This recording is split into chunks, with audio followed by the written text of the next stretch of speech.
menyampaikan hasil penelitian kami ya, khususnya dengan Pak Satria Waguda Satria Wiguna dengan judul Pengaruh Masa Pandemi COVID-19 terhadap minat belajar Al-Quran Hadis di kelas 10 MAN 1 Langkat, yang disusun oleh Satria Wiguna, Nurunisda Ramayani, dan Marhan Hasibuan. Nah, untuk gambaran judul kami akan saya jelaskan. Jadi pada masa pandemi COVID-19 ini, Menteri Pendidikan itu mengeluarkan surat edaran untuk meliburkan sekolah. Sementara hampir sekolah di Indonesia yang disebut dengan proses pembelajaran itu harus digunakan secara daring. Jadi makanya di sini kami ambil penelitian pengaruh masa pandemi COVID-19 terhadap minat belajar Al-Quran Hadis khususnya. Dan penelitian ini, jenis penelitian ini adalah kuantitatif dengan pendekatan korelasional. Kemudian teknik pengumpulan data itu kami menggunakan angket. Teknik yang digunakan untuk menganalisis data adalah uji korelasi dan uji regresi data linear sederhana. Jadi kesimpulan bahwa variabel X masa pandemi COVID-19 itu berada di kategori tinggi 61,1%. Jadi kecenderungan minat belajar siswa Al-Quran Hadis pada sebagian 66,7% adalah tinggi dan 33,3% berada dalam kategori sedang. Sehingga dapat disimpulkan bahwa variabel Y itu minat belajar siswa berada di kategori tinggi 66,7%. Jadi hasil uji regresi linear sederhana menunjukkan bahwa koefisien korelasi RXY bernilai positif atau 0,230.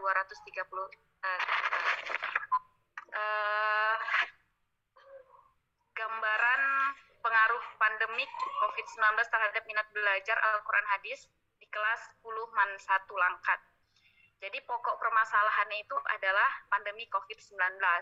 Kemudian dengan adanya COVID-19, maka harus adanya pembelajaran jarak jauh ataupun pembelajaran daring, ya kan? Nah, dengan adanya pembelajaran daring, maka di sini harus ada perencanaan atau kita bisa istilahkan kesimpulan dari manajemen, ya kan, POAK plus evaluasi gitu. Jadi adanya perencanaan, organizing, pelaksanaan, actuating, dan controlling.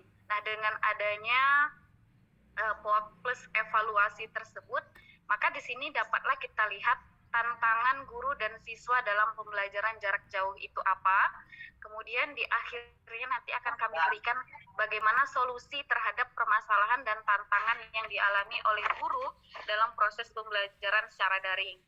Nah, kita lihat tantangan guru dan siswa pada masa pandemi COVID-19 yang pertama, itu mewabahnya COVID-19 di dunia pendidikan mengakibatkan proses pembelajaran yang biasanya dilakukan secara tatap muka, maka harus dilakukan menjadi pembelajaran daring. Nah, di sini guru bertugas sebagai seorang yang memberikan ilmu, bahkan membimbing siswa agar mampu mengembangkan kemampuan yang dimilikinya.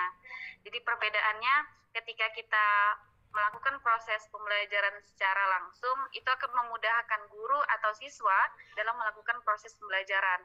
Nah, ketika harus melakukan daring, maka itu merupakan tantangan guru bagaimana caranya agar guru itu dapat berpikir kreatif sehingga proses pembelajaran dapat dilaksanakan. Yang pertama. Kemudian yang kedua adalah jaringan akses internet yang memang lambat. Karena mayoritas kami tinggal di Langkat ya, di Sumatera Utara, memang khususnya di Langkat, apalagi siswa-siswi MAN 1 itu kebanyakan latar belakangnya itu daerah pesisir gitu. Jadi ketika memang proses daring dilaksanakan, mereka berada di rumah, salah satu tantangan guru itu adalah akses internet yang memang lambat ataupun susah didapat ketika pembelajaran daring dilaksanakan. Jadi bahkan ketersediaan handphone siswa bahkan guru yang memang memadai sehingga menjadi tantangan guru dan siswa dalam pandemi COVID-19 ini. Itu yang kedua. Kemudian yang ketiga, tantangan siswa di masa pandemi adalah siswa itu kesulitan dalam pemberian atau penyampaian materi. Dan itu tidak ada yang menjelaskan sehingga harus mencari jawabannya di aplikasi Google. Jadi gini, logikanya ya Pak Bu. Kalaulah guru yang memang tidak ataupun kurang kreatifnya dalam memproses pembelajaran, jangankan tatap muka, ya kan, jangankan daring istilahnya, tatap muka saja siswa sulit mempelajari ataupun memahami materi yang disampaikan. Apalagi sekarang diharuskan proses pembelajarannya daring. Nah, itu merupakan tantangan bagi siswa, sehingga siswa itu juga sulit memahami materi yang disampaikan oleh guru ketika dalam proses pembelajaran daring. Nah, kita masuk ke poin berikutnya, yaitu solusi pembelajaran daring dalam minat belajar Al-Quran Hadis siswa kelas 10 1 Langkat. Jadi solusi dari media pembelajaran daring yaitu guru menggunakan video tutorial sebagai penyampaian materi yang sifatnya percobaan kepada siswa. Dan untuk kegiatan praktek guru itu meminta peserta hasil pekerjaannya melalui WhatsApp, atau bolehlah dijadwalkan beberapa kali, berapa minggu sekali siswa itu untuk masuk ke sekolah untuk mengumpulkan tugas. Artinya selesai 1 KD kita disampaikan oleh guru, jadi murid ke sekolah untuk mengumpulkan tugas yang telah diberikan. Kemudian yang kedua, solusinya dari ketersediaan handphone ya pada siswa, itu dikarenakan beberapa peserta didik yang masih menggunakan handphone orang tuanya. Jadi di sini kami memberikan solusi dengan membuat 2 gelombang. Artinya gelombang pertama, siswa itu di gelombang pagi dan gelombang siang. Artinya kan ketika ada siswa yang tidak memiliki handphone, maka dia harus menggunakan handphone orang tuanya. Sedangkan kondisinya orang tuanya itu bekerja gitu. Jadi untuk gelombang pertama, untuk siswa yang memang memiliki handphone sendiri gitu. Gelombang pertama handphone sendiri itu di kelas pagi. Jadi di kelas pagi itu siswa yang memiliki handphone sendiri. Kemudian yang di kelas sore itu siswa yang menggunakan handphone orang tuanya. Artinya ketika orang tuanya pagi bekerja, menunggu orang tuanya pulang ke rumah dulu, barulah siswa tersebut dapat menggunakan handphone orang tuanya di sore hari. Itu untuk solusi dari ketersediaan handphone ya. Kemudian yang ketiga, solusi dari kendala pada kuota dan jaringan, yaitu kalau di awal-awal COVID kemarin kan belum ada bantuan ya. Nah, alhamdulillah dengan berjalannya semester dan terus-menerus adanya COVID ini, maka bantuan kota dari Kemendikbud juga alhamdulillah sudah diterima oleh Man 1 Langkat, sehingga itu dapat mengurangi atau meminimalisir pengeluaran siswa dan guru dalam melakukan proses pembelajaran.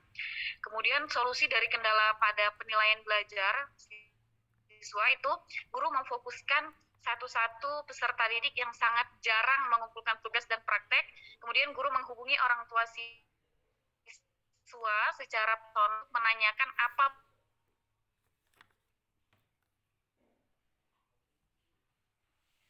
permasalahannya. Setiap apa yang dilakukan oleh guru pasti ada nilai positif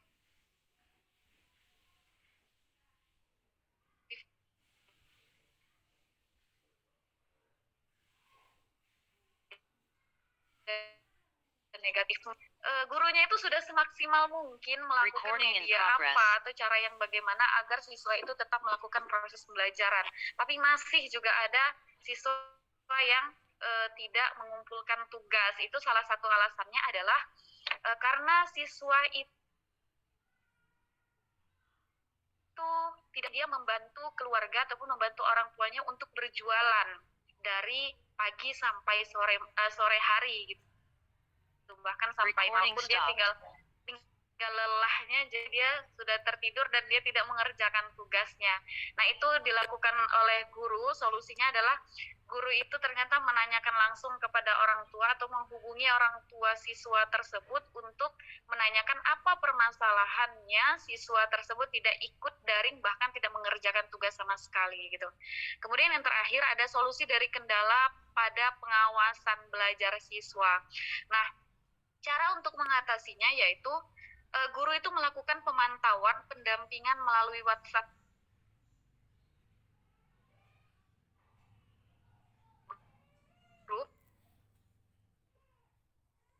kemudian minta memastikan adanya interaksi antara guru dengan orang tua serta memastikan bahwa siswa benar-benar belajar saat di rumah. Artinya pengawasan itu tetap dilakukan oleh guru dengan cara guru membuat grup WhatsApp khusus guru dengan orang tua siswa yang diajarkannya. Artinya harus ada laporan-laporan orang tua mengenai apa yang dilakukan oleh siswa tersebut ataupun yang dilakukan oleh anaknya, sehingga komunikasi antara orang tua dan guru itu tetap terjalin ataupun tetap berhubungan yang dengan baik ya, khususnya tentang proses pembelajaran dari rumah. Nah, ini yang dapat saya sampaikan mengenai penelitian kami ya, yang berjudul tentang pengaruh masa pandemi COVID-19 terhadap minat belajar Al-Quran Hadis di kelas 10 MAN 1 Langkat, Sumatera Utara. Baik, terima kasih saya ucapkan, saya kembalikan ke moderator. Terima kasih Ibu Nurmis Daramayani. Jadi paparan yang dibahas tadi, selain mengungkapkan permasalahan, ternyata ada solusi yang juga dihasilkan yang tertera dalam tulisan Ibu Fadila yang bekerja sama dengan